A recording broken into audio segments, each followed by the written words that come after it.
My parents gave my sister $1 million to start her dream business and told me you're just wasting space. I left with $362 and slept in my car.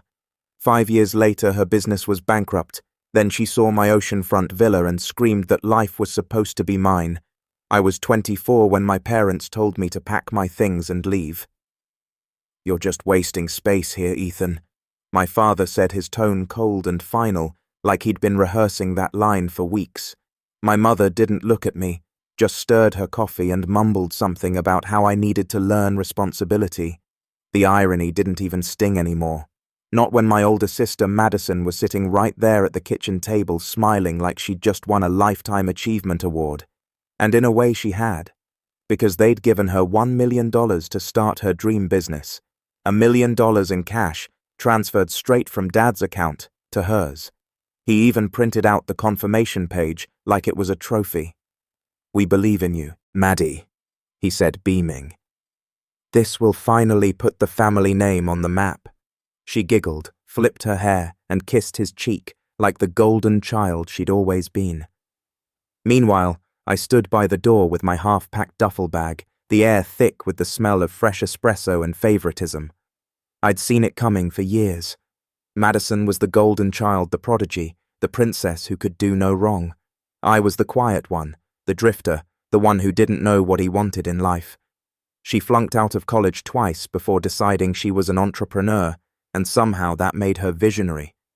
I dropped out once to help pay the mortgage when Dad lost his job, and that made me lazy. She crashed 2 cars before age 22, and each time Dad bought her another one. I worked part-time delivering groceries and saved enough to buy a beat-up Honda Civic, and still, my mom asked if I really thought this was a smart investment. So when the $1 million announcement happened, I wasn't even angry, just tired. I'd spent years trying to earn approval that never came, years listening to them brag about Madison's latest venture, while asking me to keep it down whenever I tried to talk about something I was proud of. "What about me?" I asked quietly that morning. "Am I supposed to just leave?" My father didn't even blink. "You're 24. Time to be a man. Madison's taking real risks for her future. What are you doing?" "Working." I said saving. He laughed short and sharp. "Saving what pennies? You don't build a life on scraps, son." My mom added, "You could learn something from your sister. She's not afraid to dream big." I wanted to say something, anything, but I didn't, because what was the point? Every time I tried to explain myself in the past, it turned into another lecture about attitude or gratitude. So I just zipped my bag and nodded. "All right," I said, "guess I'll figure it out." I left that day with $362 in my bank account, an old Civic that coughed every time I hit second gear, and no idea what I was supposed to do next. But I also left with something I hadn't felt in years: clarity. No more pretending. No more begging for scraps of respect. Just me, the road, and the open question of who I could be when I wasn't being told I was a disappointment. The first few nights were rough. I slept in the car by the beach because it was free and quiet. The sound of the waves helped me think. I showered at a gym that offered a 7-day trial and lived off dollar menu sandwiches, but even in those moments I felt oddly free. Every day I worked night shifts loading trucks at a distribution warehouse, and every morning I sat in my car watching the sunrise while sketching out ideas in a notebook. I'd always been good with computers. When I was a kid, I used to fix old laptops for neighbors and build simple websites for local shops. It was just a hobby, but now it felt like something I could build on. I started freelancing online, taking whatever tech gigs I could find, fixing code, designing basic landing pages, setting up e-commerce stores. It didn't pay much at first, but slowly I built a small client base. Meanwhile, Madison's business was everywhere. She opened a luxury lifestyle boutique downtown. It was the kind of store that sold $200 candles and called them art. My parents visited weekly, bragging to their friends about how our daughter is a CEO now. She even did a local news interview talking about female empowerment through fragrance. I watched the segment from the break room one night while eating a microwave burrito.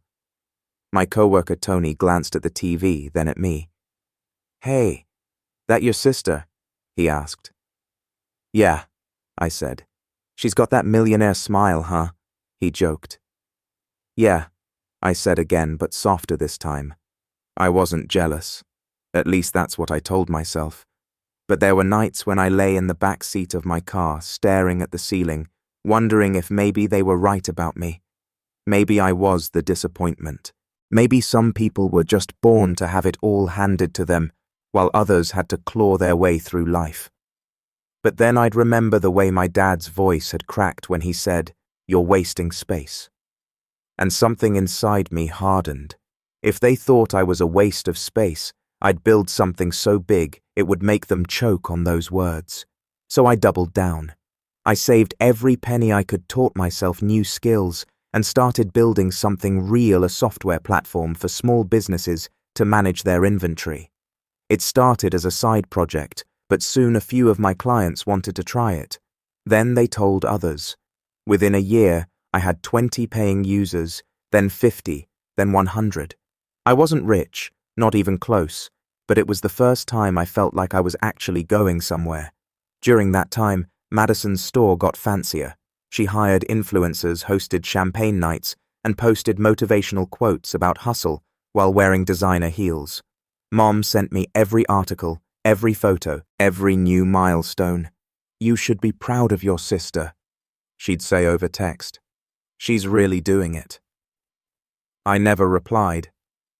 Then one night, after a particularly long shift, I got a voicemail from Dad. "Ethan, he said we heard you've been doing some kind of tech thing." "That's nice, son. But listen, Madison's expanding. She needs help setting up her website. Why don't you give her a hand?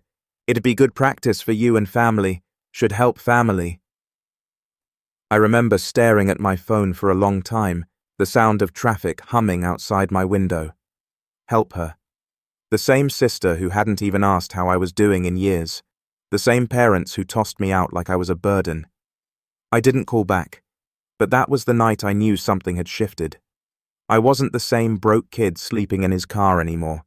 I had something they didn't even see coming: momentum.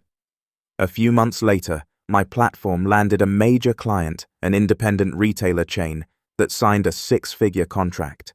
I quit the warehouse job, rented a small apartment, and officially registered my company. For the first time, I had an office, a business bank account, and a reason to wake up every morning. But that's also when the calls started coming again, from my parents, from Madison, from relatives I hadn't heard from in years. At first it was casual. "How have you been? We should catch up." But beneath the politeness, I could hear something else. Curiosity, maybe even a little fear. And then, one afternoon, my mom called out of the blue. "Ethan," she said sweetly, "Madison's been having a tough time lately. Sales are slowing down.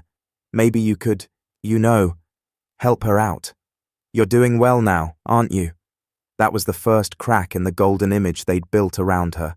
The first sign that maybe, just maybe, the universe was finally balancing the scales. But I didn't know yet how bad it was going to get, how fast everything she'd built would start to crumble, or how far my parents would go to drag me back into their mess. And I definitely didn't know that in the end it wouldn't just be about money. It would be about control, pride, and the one thing my family never thought I'd have: power. That moment was still ahead of me. I just didn't see it coming yet. It started slowly, the way tension always does in families like mine.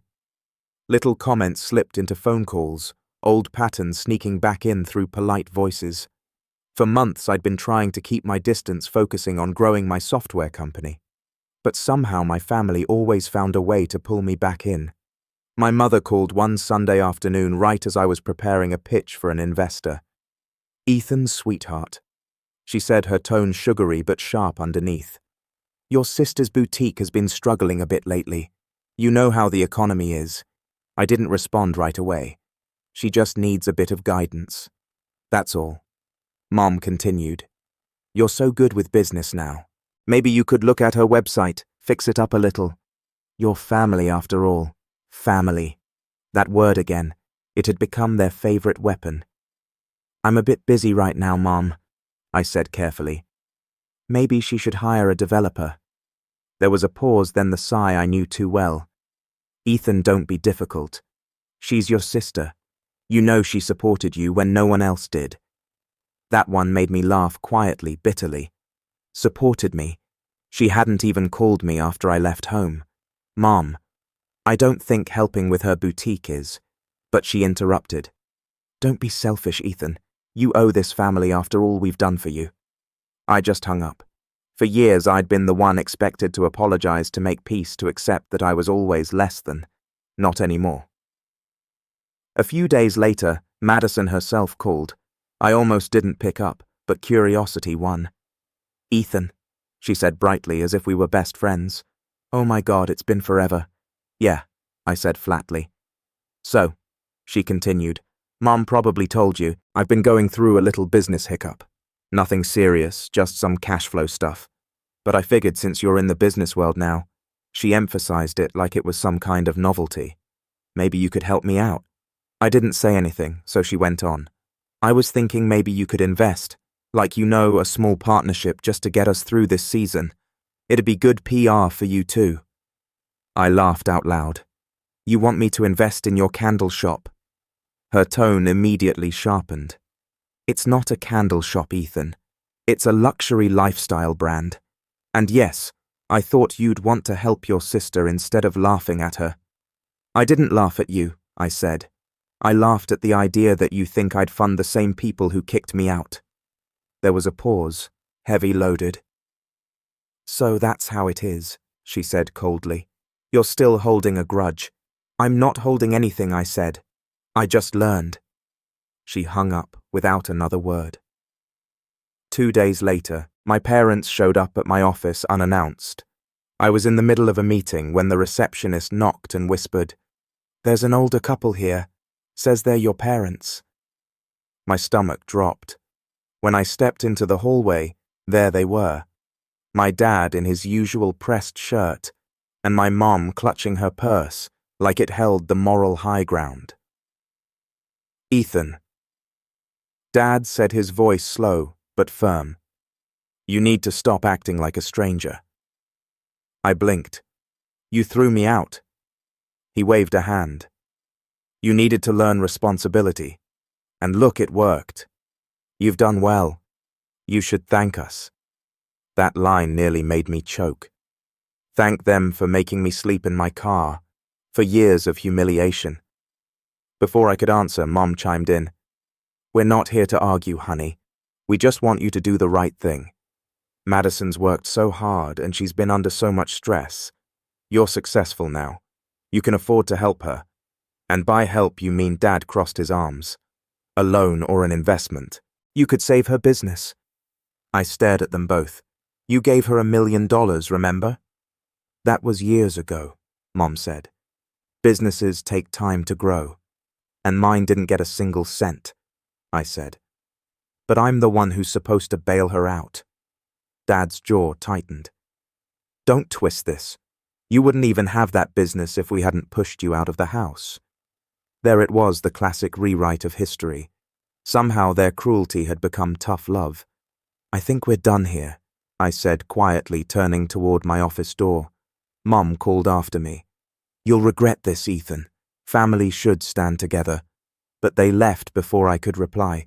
For a few weeks I didn't hear from them.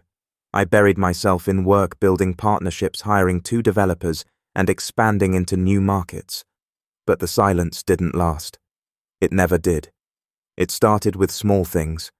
A few relatives checking in, asking how I was, then steering the conversation toward Madison's rough patch. An aunt sent me a long message about how family fortunes rise and fall together. A cousin tagged me in one of Madison's desperate Instagram posts. Support small businesses. Then came the family gathering. My parents insisted I attend my dad's birthday dinner. It'll mean a lot to him, Mom said over the phone. And Madison will be there too. We all need to reconnect. Every instinct told me to skip it, but something in me wanted to face them. Maybe I wanted to see if anything had changed. Maybe I wanted to prove to myself that I didn't need their approval anymore. The restaurant was one of those expensive places my parents loved. White tablecloths, gold-rimmed plates, and waiters who spoke in whispers. When I walked in, the conversation paused. Madison was already there in a designer dress, her hair perfectly styled. She smiled like a celebrity greeting a fan. "Ethan," she said, standing to hug me. "Look at you. You actually clean up nice." "Thanks," I said, taking my seat. Dad raised a glass. "To family," he said, "and to Madison, who's been working tirelessly to rebuild after some setbacks." The table clapped. I didn't. Madison smirked. "It's been a tough year, but you know me. I never give up. Some people would quit, but I'm not like that." She glanced at me as she said it. I said nothing, just sipped my water. Then Dad turned to me. "So, Ethan, how's the little tech thing going? Little tech thing?" "It's going well," I said evenly. "We're expanding into Europe next quarter." Mom smiled, but it didn't reach her eyes. "That's wonderful, dear. You should help your sister with some of that expansion experience. Maybe even Mom," I interrupted. "Let's not." The table went quiet. Madison tilted her head. "Wow, someone's touchy. I was just saying it'd be nice to work together, you know. Combine brains and beauty." Dad chuckled. "She's got a point. You're both talented in your own ways." "Yeah," I said. "Except one of us built something from scratch and the other got $1 million head start." The air went ice cold. Madison's smile froze. "Ethan," Mom whispered sharply, "that's uncalled for."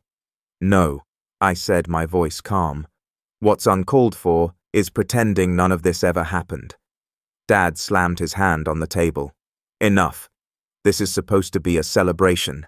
Madison leaned back, smirking again. "It's fine, Dad. Some people just can't handle watching others succeed." I laughed under my breath. Right. That must be it. Dinner ended early. On the way out, Mom grabbed my arm. "You embarrassed us tonight," she hissed. "You think your money makes you better than this family."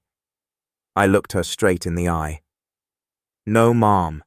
You made it clear years ago I wasn't part of this family." She let go without another word.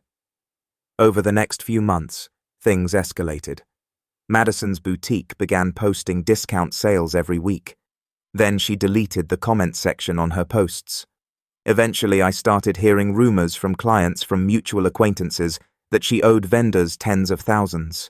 And then, my parents started calling again every day, first with guilt, then with anger. "You're letting your sister fail," Dad said in one voicemail. "We raised you better than this." It would have been almost funny if it didn't sting so much. After everything they'd done, after years of being invisible, they still thought I owed them. The last straw came one afternoon when I got home from work and found an envelope taped to my door. Inside was a handwritten letter from my mom. "Ethan, we know you're doing well and we're proud of you. But Madison is drowning. We've already mortgaged part of the house to help her, but it's not enough. Please, if you have any decency left, save your sister's dream. She's your blood." There was a check request enclosed for $250,000. I sat on the couch for a long time, the letter in my hands, my mind racing through every memory, every insult, every "you're not enough," every dinner where they toasted her and ignored me. And for the first time, I didn't feel hurt. I felt calm, detached, like something inside me had finally clicked into place. They wanted to play games with guilt and manipulation. Fine, I'd play too. But this time I wouldn't be the quiet one sitting at the table pretending not to notice the knives pointed my way. This time I'd make sure they finally saw who they were dealing with. The unraveling began quietly, like a slow leak that no one notices until the floor gives way. For weeks I tried to ignore the signs. Late-night messages from relatives I hadn't spoken to in years, vague urgent calls from my parents, and a growing sense that something was moving behind the scenes. But I didn't want to care. I was busy. My company had just closed another major partnership. I'd hired new staff, and for once, life actually felt stable. Then one morning I got an alert from my bank. A large transfer, $50,000, had been flagged for review. My stomach dropped. I hadn't made any transfer that week. I logged in immediately and froze. There it was, a pending transaction from one of my business accounts routed to an unfamiliar entity under my sister's name. I called the bank. That transfer wasn't authorized, I said quickly. I didn't make it. The rep put me on hold, then returned with a confused tone. Sir, the request came through a joint authorization. Someone logged in using a linked account with matching family credentials. Family credentials. Yes, sir. The system shows that the request was made by an account connected to your parents' banking profile. My chest tightened. That couldn't be right. I hadn't linked any accounts with my family since I left home years ago. But then it hit me. When I was younger, my father had insisted on helping me manage my savings. He'd opened a family joint account and said it was for emergencies. I'd forgotten about it, never used it again after leaving. But apparently he hadn't. I immediately froze the transaction and changed every password I could think of. When I checked my emails, there were multiple failed login attempts from unknown devices. My dad's old email was listed on one of the recovery contacts. My hands were shaking. I called him straight away. He picked up on the third ring, his voice calm. Ethan, you don't have to be so dramatic. What did you do? I demanded. Why is there a transfer from my account to Madison's name? He sighed. We needed to move some money temporarily. Madison's business was about to lose its lease. We'll pay it back. I almost laughed. You took money from my company without asking. Don't exaggerate, he snapped. It's all in the family. We've helped you enough over the years. I couldn't believe what I was hearing. You kicked me out, Dad. That was for your own good, he said, his tone sharp now. You're successful because we pushed you, so you owe this family some gratitude. It's time you give back. I was silent for a long time. Then I said quietly, You didn't give me anything. You gave her everything. Don't talk about your sister that way, he barked. She's trying. She's had a hard year. So you stole from me. I borrowed it, he said quickly. You can't even feel it missing. You're making good money now. Don't act like it's some tragedy. My blood boiled. You could have asked. He laughed. If I asked, you'd have said no. He hung up before I could answer. That was the moment something inside me broke. Not anger this time, but something deeper. A quiet, irreversible shift. I'd always known my parents favored Madison, but I hadn't realized how far they'd go for her. It wasn't just favoritism anymore. It was betrayal. I sat at my desk for nearly an hour staring at the frozen transfer. The betrayal wasn't about the money. It was about the entitlement, the way they saw my success as theirs. The way they thought they could still reach into my life and take whatever they wanted just because I shared their last name. That evening, I drove her to their house, the same one I'd been thrown out of 5 years earlier. The drive felt longer than I remembered. When I pulled up, Madison's brand new SUV was parked in the driveway, gleaming under the porch light. Mom opened the door before I could knock. Ethan, she said sweetly, like nothing had happened. You look tired. Work too hard, don't you? I didn't respond. Where's Dad? She hesitated. In the living room. But can't we just... I'm not here to chat, Mom. Her smile faltered, and I walked past her into the house. Dad was watching TV, Madison sitting on the couch beside him, scrolling through her phone. When she saw me, she smirked. Well, well, the prodigal son returns. Did you do it? I asked. She blinked. Do what authorize a transfer from my company account. Her smirk vanished. She glanced at Dad, then back at me. Relax, it was just temporary. I stared at her. You did do it. She rolled her eyes. Dad said it'd be fine. I needed it to cover payroll for a month. You make 6 figures a year. What's 50 grand to you? I couldn't speak for a second. The audacity was staggering. That money wasn't just mine. It was my employees, my company's. Oh, please, she scoffed. You think your little startup's some empire? You wouldn't even have that money if it weren't for Dad's connections. I turned to my father. You gave her access to my account. He didn't even look guilty. It's all in the family, Ethan. Stop being selfish. You wouldn't even notice it missing. I already froze the account, I said quietly, and I filed a fraud report. The room went silent. Mom gasped. You what? I filed a fraud report, I repeated. It's already under review. Dad stood up, his face red. Do you have any idea what you've done that could ruin your sister's business? Good, I said. Maybe it's time she learned what consequences feel like. Mom's voice cracked. Ethan, please. You're going to tear this family apart. I laughed bitterly. You already did. I turned to leave, but Madison stood up suddenly, her face twisted with rage. You think you're so perfect now? You think that stupid little app makes you better than us? No, I said calmly. I think it proves you don't need $1 million handout to build something real. She grabbed a glass from the coffee table and hurled it across the room. It shattered against the wall near me. My mother screamed. My father shouted her name, but I just stood there unmoving. That's the difference between us, Maddie, I said quietly. You destroy things when you don't get your way. I build. Then I walked out. That night I stayed awake in my apartment, watching the city lights flicker below. I thought about every moment that had led to this. The years of neglect, the insults disguised as advice, the way they had convinced me that I was worthless unless I was like her. But that night I stopped being their scapegoat. The next morning I got a call from my bank. The fraud report had triggered a freeze on all joint family accounts linked to mine, including my parents. Their mortgage payments, their credit cards, everything. Within hours my phone exploded with calls. Mom, Dad, Madison. Dozens of missed calls. Voicemails ranging from tearful pleas to furious rants. I didn't answer any of them. Later that evening, Mom sent me a long text. Ethan, this has gone too far. Your father is furious and Madison's account is frozen. She can't pay her employees. You've humiliated this family. Please call me. Then another 1 minute later.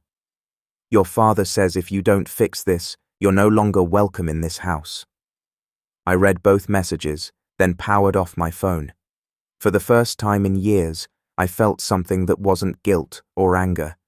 I felt peace. But peace didn't last because a few days later, I received a letter in the mail from a law firm. It was a formal demand letter from my parents' attorney claiming that I had illegally restricted access to joint family funds and that immediate restitution was required. They threatened to take me to court for breach of fiduciary duty. It was absurd, but it also told me one thing. They weren't going to stop. They didn't just want money, they wanted control.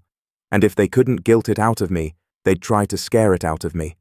That was the moment I realized the truth. This wasn't just about Madison's failing business anymore. It was about power. My parents couldn't stand the fact that I had built something without them, that I'd broken free of their control. And now they were trying to drag me back under. But they had no idea that by crossing that line, by stealing from me, they'd set something in motion they couldn't take back. Because for the first time in my life, I wasn't afraid to fight back. And the next move that was going to be mine. The legal letter hit me harder than I expected. It wasn't that I thought they could actually win. I knew they couldn't. Every dollar in my company had been earned cleanly documented and legally separated from anything tied to my family years ago. But the fact that they'd gone this far, that my own parents had hired a lawyer to threaten me, that broke something in me I didn't even realize was still there. For a few days, I felt hollow. I stopped checking emails, skipped meetings, ignored calls from my assistant. My apartment, once quiet, but peaceful, now felt like a cage. I'd built everything from nothing, and yet the moment I thought I was free, they reached out and pulled me back into their storm. I'd always told myself that distance was protection, that as long as I stayed focused on work, I'd be untouchable. But now they'd crossed into my world, the one place I thought was safe. My lawyer Daniel sat across from me in the conference room, flipping through the demand letter with a mix of confusion and disbelief. "This is ridiculous," he said finally. "They're claiming joint family ownership over your business." I nodded quietly. He frowned. "Based on what I've gone through your corporate filings, you're the sole shareholder. Your parents have zero stake in anything." "They don't need a stake," I said. "They just need noise drama, something to make me react." He leaned back. So, what do you want to do? I hesitated. Nothing, I said finally. Not yet. Because I knew my parents. They'd expect me to fight back immediately, to send angry letters, to defend myself, to feed the conflict. That's how it always worked. They'd throw chaos at me, and I'd exhaust myself trying to make sense of it. But not this time. Instead, I waited. For the next few weeks, I went through the motions of my life, but everything felt heavier. My appetite disappeared. My focus slipped. Even my employees noticed. One of them, a quiet developer named Priya, asked me one morning if I was okay. "You've been different lately," she said gently. I just smiled. "Family stuff." She nodded like she understood, but she couldn't. Nobody could. At night, I'd sit by the window staring at the ocean, wondering how things had turned so dark. The waves used to calm me. They used to make me feel small in a good way, like my problems were tiny ripples compared to the world. But now the sound just reminded me how far I'd drifted from home. Still, I kept showing up. Because if there was one thing I'd learned since leaving that house, it was this. You don't stop moving even when you're falling apart. The lawsuit never materialized. Not yet, anyway. But my parents' lawyer sent 2 more letters each, more threatening than the last. Then the gossip started. Relatives called to say they'd heard things. An aunt claimed my company was under investigation. A cousin texted me a screenshot of a Facebook post Madison had written. Sometimes success goes to people who don't deserve it. Some of us actually work for what we have. Others just steal. The comments were full of sympathy. "You're so strong. Ignore the haters. Family can be so cruel." And every like, every share, every word of pity for her felt like another cut. But I stayed silent until one day silence wasn't enough. Because while I was sitting in my office late one night, my phone buzzed with an unknown number. I almost ignored it, but something told me to answer. "Hello." There was a pause, then a low voice. "Is this Ethan?" "Yes." "Who's this?" "This is Brian. I used to work for your sister." I sat up straighter. "Okay." He hesitated. "Look, I don't want trouble, but I thought you should know. She's been using your name on paperwork, investor proposals, loan applications. She says you're a co-signer." My blood ran cold. "Are you sure?" I asked. "Positive," he said. "I quit because it got sketchy. The company's bleeding money, man. She's desperate. Said her brother's company could bail her out if the banks asked questions. I figured you'd want to know." I thanked him, hung up, and sat in silence for a long time. Then I called Daniel. By the next morning, we pulled every record we could find. Business registrations, loan filings, contracts. And there it was, clear as day. A falsified cosigner document with my forged signature attached. Madison had used my name to secure a $200,000 loan for her boutique. I wasn't angry. Not at first, just numb. Because this wasn't just manipulation anymore, it was fraud. When I told my parents, their reaction wasn't shock or outrage. It was defensiveness. "She didn't mean any harm," Mom said. "She just needed help." "She forged my signature," I said, slowly. "That's a felony." Dad's voice was calm but cold. "You're not really going to press charges, are you? She's your sister. She committed a crime." "She's family," he shouted. "You don't drag family through the mud over money." And there it was, again, that word, family. The word they used when they wanted to excuse anything. I hung up without saying another word. For a few days, I didn't know what to do. My lawyer told me I had enough evidence to press charges, but part of me, some naive, aching part, still hesitated. Because no matter how much they'd done, they were still my family. But then, I thought about that night 5 years ago, about the duffel bag, the car seat, the cold ocean air, about the way my father had said, "You're wasting space here." And I realized something. They'd never hesitated to ruin me. So I filed the report. The investigation moved faster than I expected. Madison was called in for questioning. The loan officers confirmed her signature didn't match mine. Within a week, her accounts were frozen. That's when the messages started pouring in again. This time not from my parents, but from Madison herself. At first they were angry. "You think you're better than me? You've always been jealous. You ruined my life, Ethan." Then they turned desperate. "Please, I didn't mean to. I just needed help. Mom and Dad said you'd fix it. Please don't let them take everything." I didn't respond. Because the truth was, I wasn't angry anymore. I was done. The police didn't arrest her. First-time offender cooperation restitution plan. But the damage was done. Her business went under within months. The $1 million boutique became an empty storefront with faded gold lettering and a Felice sign. My parents didn't speak to me again for months after that. Word spread through the family like wildfire. Ethan destroyed his sister. He took things too far. He forgot where he came from. But I didn't care. Because somewhere in the middle of all that chaos, I found something I didn't realize I'd lost my peace. I started running again, something I hadn't done in years. Every morning before work, I'd jog along the beach, headphones in, watching the sun crawl over the horizon. I rented a small office space by the water where I could hear the waves while I worked. My company grew steadily, quietly, without noise or drama. I stopped trying to prove anything. Until one morning, months later, I got an email from a real estate agency. My offer on a beachfront villa had been accepted. It wasn't about showing off. It was about closing a circle.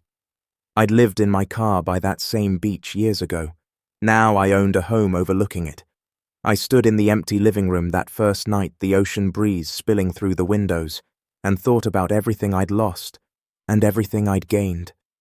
For the first time in my life, I didn't feel like I was running away from my family. I felt like I was finally standing on my own ground. But life has a way of making sure the past doesn't stay buried for long. Because just when I thought I'd moved on, when I believed the story was over, I saw a familiar car pull up outside my villa. My parents stepped out first, and then behind them Madison, and from the look on her face, I could tell the storm wasn't over yet. I remember standing on the balcony of my new villa, barefoot, coffee mug in hand, when I saw their car. The silver Lexus I'd seen parked outside my parents' house countless times now, creeping along the street like it didn't want to be seen. It stopped just past my driveway, idling for a moment before pulling in. My chest tightened. I hadn't seen them since everything fell apart. Not after the fraud report, not after the fallout. A part of me had hoped they'd just move on, that maybe silence would be the cleanest ending we could get. But here they were, my parents and Madison, stepping out of the car, dressed as if this were just another polite visit. Madison wore oversized sunglasses and a beige coat that probably cost more than the average monthly rent. Mum clutched her purse with that same self-righteous tightness she always had before a serious talk. Dad walked a step ahead, his hand resting protectively on Madison's shoulder, like she was still the fragile little angel who could do no wrong. I didn't move. I just sipped my coffee and waited. When they reached the gate, Mom called out first. "Ethan," she said brightly, like she was greeting an old friend. "You look wonderful. This place is beautiful." I didn't answer. Dad followed, his voice firm but fake friendly. "We were in the area. Thought we'd stop by. You know, see how you've been doing." I set my cup down on the railing. "You drove 3 hours to see how I've been doing." He hesitated, then smiled tightly. "You know, your mother worries. And well, it's been too long." Madison finally spoke, her voice soft, carefully rehearsed. "Hi, Ethan." I looked down at her. "Hi." There was silence. The waves crashed behind me. Finally, Dad cleared his throat. "Can we come in? It's chilly out here." I considered saying no, but I didn't. Something in me wanted to hear what they had to say. Inside, the air was awkward. They sat on my white couch like guests who didn't belong there, glancing around at the marble floors, the open view of the beach, the minimalist decor. The kind of space that said, "I made this life myself." Mom smiled too wide. "You've really done well for yourself, Ethan. We're proud of you." That word again. Proud. It didn't sound like pride. It sounded like an afterthought, like something she was supposed to say. I leaned against the counter. So what is this really? Dad sighed. It's not about the past. We've all made mistakes. What matters is family. Don't, I said sharply. Don't use that word again. Madison looked up, her voice shaky. Ethan, I'm sorry. For everything. For the money. For the lies. I didn't know what else to do. Her tone almost sounded genuine. Almost. I stayed quiet. She took off her sunglasses, revealing tired eyes, red, puffy, desperate. I lost everything she said softly. The house, the car, my savings. The bank took what little I had left. I'm staying with Mom and Dad now. I nodded slowly, and she hesitated. And I need help. Just a little. Not money guidance. I know you're good at this business stuff. I was hoping maybe we could partner on something new. I've been working on an idea. I actually laughed. I didn't mean to. It just came out. You forged my name, nearly got me investigated for fraud, and now you want to go into business with me. Her eyes filled with tears. Please, Ethan. I'm not asking for a handout. I just need a chance. Dad leaned forward. Son, she's learned her lesson. We all have. This family has been through enough. Why don't you show some compassion? I stared at him, that familiar wave of disbelief washing over me again. He still didn't get it. None of them did. Mom tried to soften the tone. Ethan, sweetheart, your sister's lost so much. You have the means to help her rebuild. Think of it as healing the family. I looked at Madison. You still think life's about who you can use next, don't you? Her expression hardened. The tears stopped instantly. That's not fair. Oh, it's fair, I said. You didn't come here for forgiveness. You came because you need something. Silence. That was the moment I realized they weren't here out of guilt or reconciliation. They were here because they needed me again. And they'd rehearsed this little performance all the way down the coast. But what they didn't know, what none of them could possibly guess, was that over the past few months, I'd built something far beyond what they imagined. After Madison's fraud case, my company had caught the attention of several investors who admired how cleanly I handled the situation. One of them, an older structure, my company more professionally knew subsidiaries, holding companies' asset protections. He taught me how to move quietly, how to protect what I'd built. And one of the assets I'd recently acquired through a business partnership, a commercial real estate group that managed, among other things, high-value retail properties along the coast, including the building that used to house Madison's boutique. I hadn't planned it. It was part of a bulk acquisition. But when I found out, I couldn't help but notice the irony. Now sitting there watching her ask me for help again, something clicked. I smiled. You said you've been working on an idea. Madison brightened immediately. Yes, it's a boutique concept again, but this time it's more sustainable, eco-friendly luxury goods. Organic fabrics, handcrafted candles, minimal waste. It's very on trend. I nodded slowly, pretending to consider it. Sounds interesting. Where were you planning to set up? She shrugged. Maybe back at my old location. It's still empty, right? I tilted my head. You're sure about that? Her eyes flickered with uncertainty. Why, I smiled faintly. Because I bought that building 3 months ago. Her mouth opened slightly, but no sound came out. My parents exchanged glances. I didn't know, she said quietly. Of course you didn't, I replied. You don't keep track of anything that doesn't belong to you. Dad leaned forward. Ethan, what are you getting at, I'm saying? I said calmly. If you want to start your business there again, you'll need to go through my leasing company. And trust me, the rent isn't what it used to be. Madison's jaw tightened. That's cruel. No, I said. That's business. Mom's voice shook. You can't do that to your sister. I can, I said. And I already have. The silence that followed was the sweetest I'd ever heard. Madison stood abruptly. You think this makes you powerful, don't you? You think punishing me makes you better? I stood too, meeting her glare. No, I think it makes me free. She stared at me for a long moment before storming out, slamming the door behind her. Dad followed her, muttering something about ungrateful children. Mom lingered for a moment, looking at me with tears in her eyes. "You've changed, Ethan," she whispered. I nodded. "You're right." When the door closed, I sat back down and let out a breath I didn't realize I'd been holding. But that wasn't the end. Over the next few weeks, something strange happened. News spread that Madison was trying to open a new business, but no one would lease to her. Word of her fraud case had circulated among local property owners, and her reputation was shot. Then one morning I got an email from her. "Ethan, I don't know what you've been telling people, but no one will rent to me. Every landlord says the same thing. We heard about your past. I'm begging you, please stop. I can't even get a bank account now." I didn't respond, but I didn't need to. The truth had done all the work for me, and yet I didn't feel triumphant. I didn't feel satisfied. What I felt was clarity. They'd spent years controlling me, dismissing me, taking from me. And now, without lifting a finger, I'd taken back something they could never reclaim, their illusion of power. I spent the next few months focused on work again. My company expanded into 3 countries. My investments grew, and my reputation in the business world solidified. I was invited to speak at a conference on resilience in entrepreneurship, something that would have made my father proud once upon a time.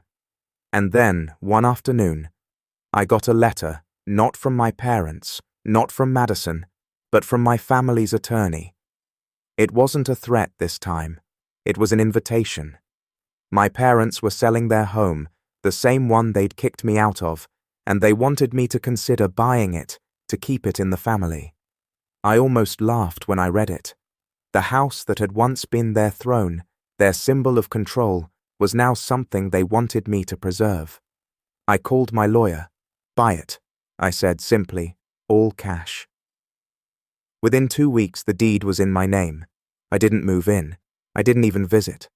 I had the house appraised, cleaned, and quietly listed it for sale again. It wasn't about revenge anymore. It was about closure. But when my parents found out, when they realized I'd bought their house just to sell it, they finally reached out again. Not through letters, not through lawyers, through Madison. She showed up at my villa one evening, trembling eyes red from crying. "They're losing everything," she said quietly. "Mom and Dad can't afford the rent on their new place. They're scared." I stared at her. "And what do you want me to do?" Her voice broke. "I don't know. Maybe just talk to them. Please." I didn't answer right away because part of me wanted to say no, to shut the door and never look back. But another part of me, some small, tired fragment that still remembered who I used to be, wanted to see how far the fall had gone. So I agreed. "Tomorrow," I said, "tell them I'll come by." And that's how I found myself the next day, standing once again in front of the house I grew up in. Except this time it wasn't their house anymore. It was mine. When I pulled into the driveway the next afternoon, the house looked smaller than I remembered. The paint was chipped, the porch light hung at an angle, and the yard, once meticulously kept by my father, was overrun with weeds. It didn't look like the home I'd grown up in. It looked like a shell, hollowed out by the years and the pride that used to fill it. I parked, stepped out, and for a moment just stood there staring at the front door. The same door I'd walked through countless times, the same one they'd slammed behind me when I left at 24 with a duffel bag and nowhere to go. Now it was mine, every nail, every board, every inch of it. Madison was waiting by the door. She looked smaller too, less polished, more human. The expensive coat was gone, replaced with an oversized sweater and sneakers. Her hair was tied back messily, her face pale. When she saw me, she smiled weakly. "They're inside," she said quietly. I nodded and followed her in. The smell hit me first. Dust, stale air, and something faintly sour. My mother sat on the couch, clutching a cup of tea she wasn't drinking. My father sat beside her, shoulders slumped, staring blankly at the floor. They both looked older, Much older than the last time I'd seen them. The arrogance was gone, the certainty. All that was left was fatigue. Mom looked up first. Her eyes were red-rimmed. "Ethan," she said softly. "Thank you for coming." I stood in the doorway saying nothing. Dad tried to smile. "You've done well, son. We heard about the company, the villa, the success." His voice cracked on the last word. "Why am I here?" I asked quietly. Mom set her cup down carefully. "We're selling the house. We can't afford the upkeep anymore. Your father's retirement funds are tied up," and she hesitated. "We were hoping maybe you'd help. Buy it. Keep it in the family." "I already did," I said. The silence that followed was suffocating. Dad frowned. "What I bought the house 2 weeks ago," I said, calmly. "Didn't your lawyer tell you?" Mom's mouth opened slightly. "You bought it?" "Yes," I said. "It's mine now." Dad's face went pale. You can't just—" "I can't," I said, and I did. He stood up, anger flashing in his eyes for the first time. "You think this is funny, buying your own parents' house out from under them?" "No," I said. "I think it's poetic." Mom began to cry. "Ethan, please. We've made mistakes, but this isn't right. We're your family." I took a deep breath. "You stopped being my family the day you told me I was wasting space, the day you chose her over me, the day you stole from me, lied about me, and made me feel like I didn't belong."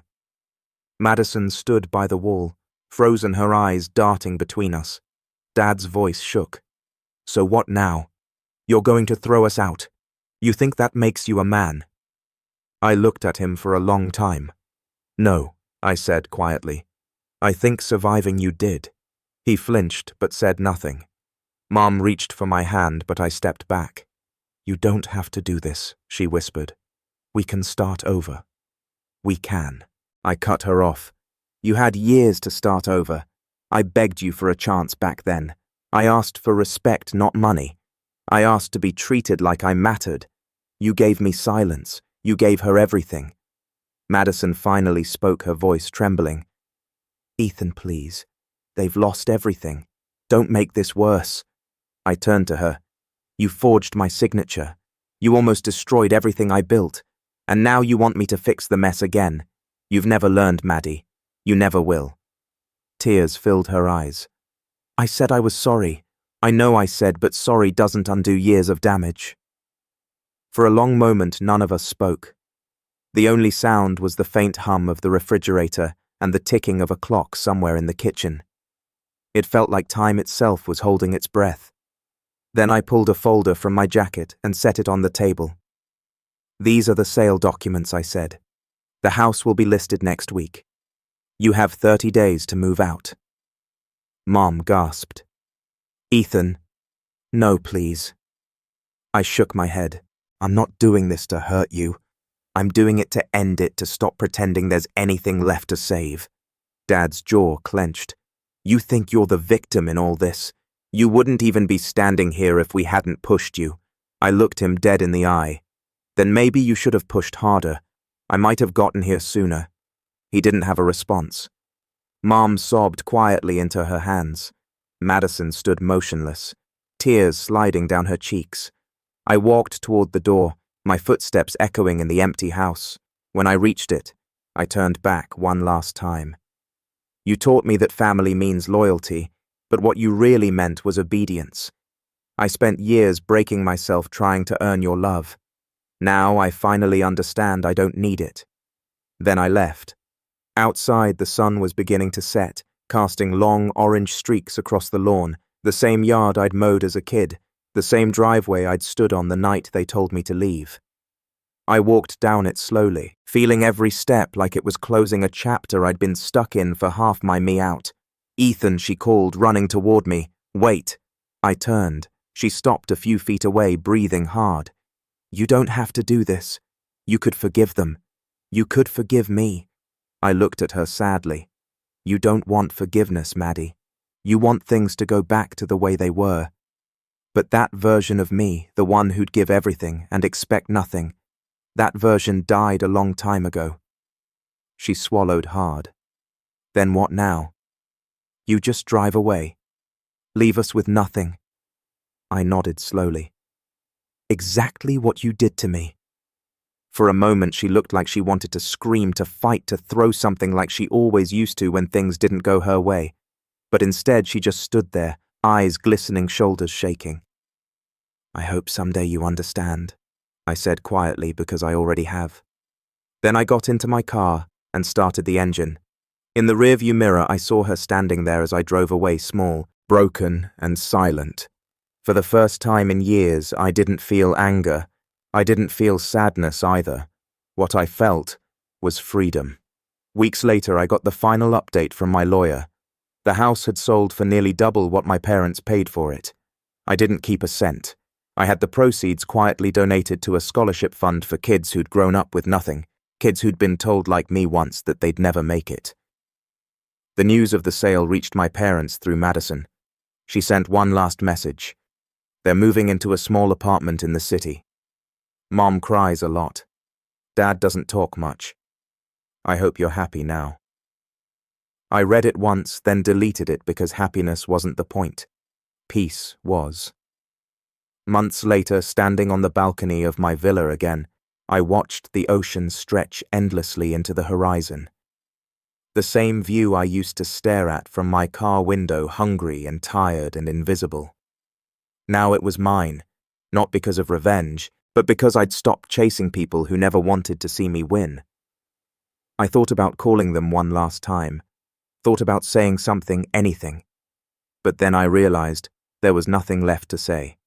They had chosen their story. I had chosen mine. And sometimes the most powerful revenge isn't revenge at all. It's silence. I finished my coffee, walked back inside, and closed the balcony doors behind me. That was the last time I ever looked back.